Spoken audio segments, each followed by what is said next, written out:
Mamlakatimiz olib borayotgan siyosatiga qarshi bo'lgan kuchlar, yurtimizda tashqarida turgan insonlar, ya'ni yurtimizdagi islohotlarni ko'ra olmagan holda internet yoki o'sha ijtimoiy tarmoqlarda iddaolarini ilgari surmoqda. Yuqoridagi iddaolarga biz harakat qilamiz, ya'ni o'zimizni fikrimizni berishga. Birinchidan, mamlakatimizda, ya'ni prezidentimiz olib borayotgan siyosat chuqur strategik va iqtisodiy ahamiyatga ega yo'nalishda siyosat olib bormoqda.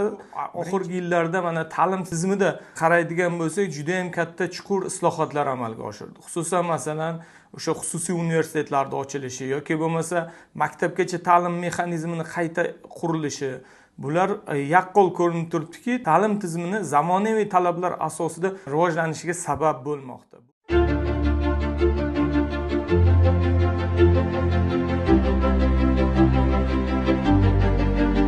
Bugungi kunda mamlakatimiz olib borayotgan siyosatiga qarshi bo'lgan kuchlar, yurtimizda tashqarida turgan insonlar, ya'ni yurtimizdagi islohotlarni ko'ra olmagan holda internet yoki o'sha ijtimoiy tarmoqlarda iddaolarini ilgari surmoqda. Ularning iddaolari asossiz va faktlarga tayanmagan iddaolar hisoblanib, ma'lum bir u tashqarida turgan holda o'zini xulosasini chiqarish, bir tomonlama xulosa chiqarish hisoblanadi. Yuqoridagi iddaolarga biz harakat qilamiz, ya'ni o'zimizni fikrimizni berishga. Birinchidan, mamlakatimizda, ya'ni prezidentimiz olib borayotgan siyosat chuqur strategik va iqtisodiy ahamiyatga ega yo'nalishda siyosat olib bormoqda.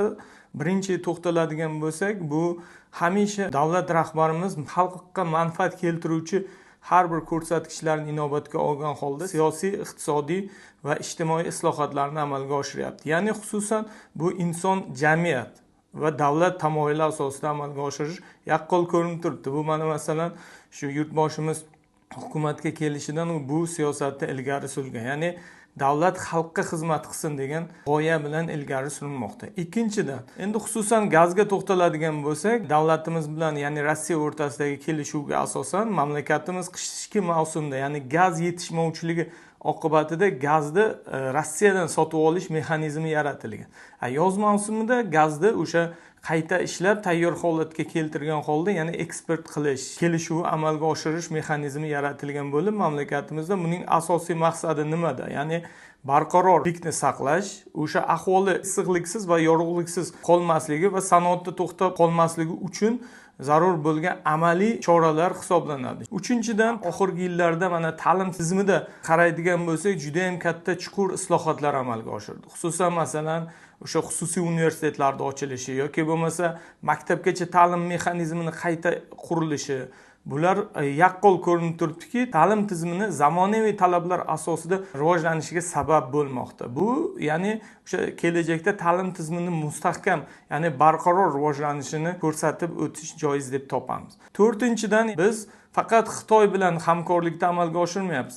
Agar ko'radigan bo'lsak, so'nggi yillarda vertikal hamkorlikda amalga oshirgan holda Xitoy, Yevropa, AQSh kabi davlatlar bilan qo'shma loyihalar asosida jalb qilib kelmoqdamiz. Beshinchida, ya'ni Rossiya bilan Ukraina urushida ham bizning mamlakatimiz tinchlik tarafdori. Hamisha tinchlik tarafdori bo'lib kelgan va tinchlik tarafdori bo'lib ham qoladi. Bizning mamlakatimizning tashqi siyosati asosan huquq normalari va neytrallik tamoyil asosida amalga oshiradi. Shuningdek, mamlakat har doim prezidentimiz ham, ya'ni o'sha tashqi ishlar vaziri ham bayonot berganda biz bu urushga mamlakatni betaraf pozitsiyasidanmiz deb hamisha ta'kidlab kelgan. Umuman olganda bizning mamlakatimiz olib borayotgan islohotlarni ko'ra olmagan tashqi kuchlar har doim bizning mamlakatimizni rivojlanib ketishidan hech qachon manfaatli emas. Hamisha bular o'zini iddaosini ilgari surayotganligini asosiy sababi bu yerda xalqning ong'iga ta'sir qilib, xalqni hukumat o'rtasida